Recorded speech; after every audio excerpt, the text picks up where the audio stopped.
Hey everybody, welcome back to the show. Happy Wednesday. Hope everybody's doing well. Getting ready for those that are joining us for the first time, or at least now. We'll be going on hiatus at the end of this week. We'll miss you. We've been talking about dilution of hours and how important it is for us to realize that so much of our life really is in our hands. But we don't have the ability to capitalize because we're not focused on the quality of every minute.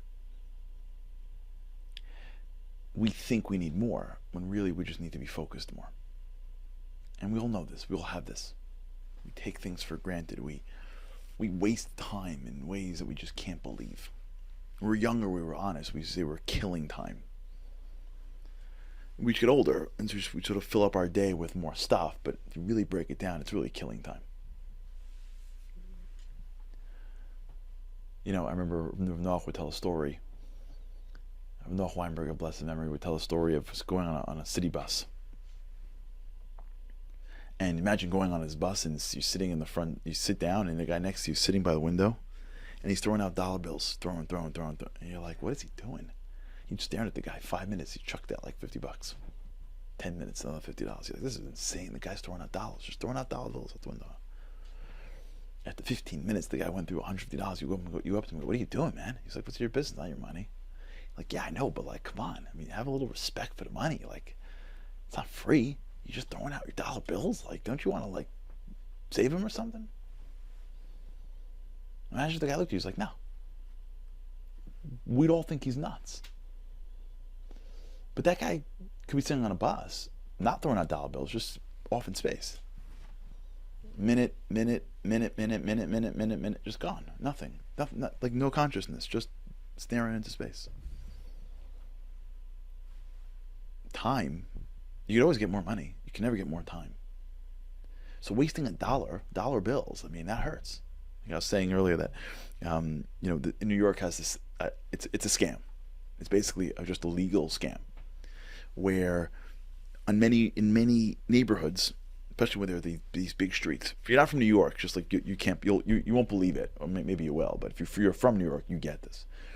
There are these massive streets in New York, Queens Boulevard in Queens, or these big streets. And what a lot of municipalities will do is they'll just drop the speed limits, right? On these big streets, 25 miles an hour. And then what they'll do is they'll put up speed cameras. It's credible. You can't make this up. So you go into this massive street, and all of a sudden it's 20 miles an hour. And you're like 20 miles an hour, like you went backwards. And if you go more, speed cameras. And then you just get, you get a ticket in the mail, $50. We're going to fight it. What are you going to do? $50. What are you going to do? You're going to go where? To downtown New York? Spend 17 hours waiting online for the judge to say no? You just pay it. It's a scam. It's just legal because they're in charge. Right? You get one of those things, it kills you all day. Right? If those who get these, you come home, you see it. You open it up, it's got a picture of your license plate, it says 42. You're like 42 miles an hour on an open, basically streetish type highway with no cars around. It was a 25. You were in a 25 zone. You're like, for real? And it kills you, $50. But you could spend 12 hours doing nothing. It doesn't bother you. Not a bit. Money, I waste it. It bothers me. Time, I don't care. People that care about their time more than the money, by the way, have more time and have more money. Want to be productive?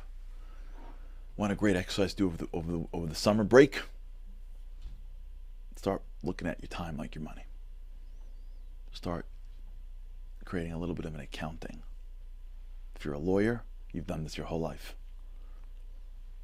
Count your hours because you bill by the hour. So they used to give us pads of 7-minute increments. Count your hours. What'd you do today? What'd you bill? What'd you do? You walked? What'd you talk about? If we start to look at our hours and ask ourselves, how dilutive is my day? We find stuff. If you want to find the stuff that's really getting to you, look at where you're trying to control something and you can't. Because once you hook onto that, it's an emotional drain. because it bothers you that you can't do more. So you hook on, and then the drama builds. If you could do something, you're too busy focusing on doing. The energy generates itself. Doing generates energy. And if you can't do it, you just talk about it, you get frustrated by it, you're just draining. Someone sent me someone from the booth, I don't know, someone that's watching sent me a message. Remember we spoke about TV? Wasting your time on TV? They sent me a meme. It said, Lamborghini never advertises on television. You want to know why? Because nobody that watches television buys a Lamborghini. You can't afford a Lamborghini if you watch TV. Like the idea, that dilution of hours, and the more vigilant we are with our hours and our time, even if we're working, but where the energy is going and where am I putting my most productive use and when and how, it changes us. So I want to give you 2 ideas. Let's do the easy one first, and then maybe tomorrow we'll do the more complicated one. Many times in life, the things that create the biggest value for us are not the things that take the longest. They're the things that are the hardest.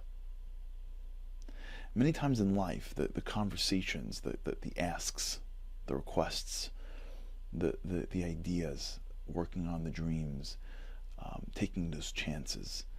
Many times in life, the things that are the most valuable qualitatively are not the highest in terms of quantitative need. It takes a lot longer to go through 50 emails than to make one phone call to ask for that donation.